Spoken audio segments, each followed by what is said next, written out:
ராமருக்காக ஒரு யுகம் காத்திருந்த பெண் துறவி யார் தெரியுமா?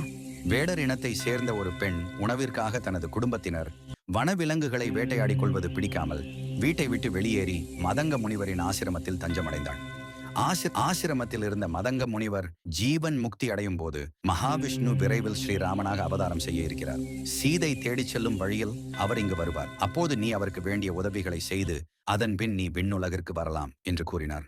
அதன் பிறகு ஸ்ரீராமருக்காக சபரி என்னும் மூதாட்டி அல்லும் பகலும் ராமநாமத்தை கூறிக்கொண்டே 1000 ஆண்டுகளாக காத்திருந்தாள். சீதையை இராவணன் கவர்ந்து சென்றதை அடுத்து சீதையை தேடி ராமர் காடு முழுவதும் அலைந்தார்.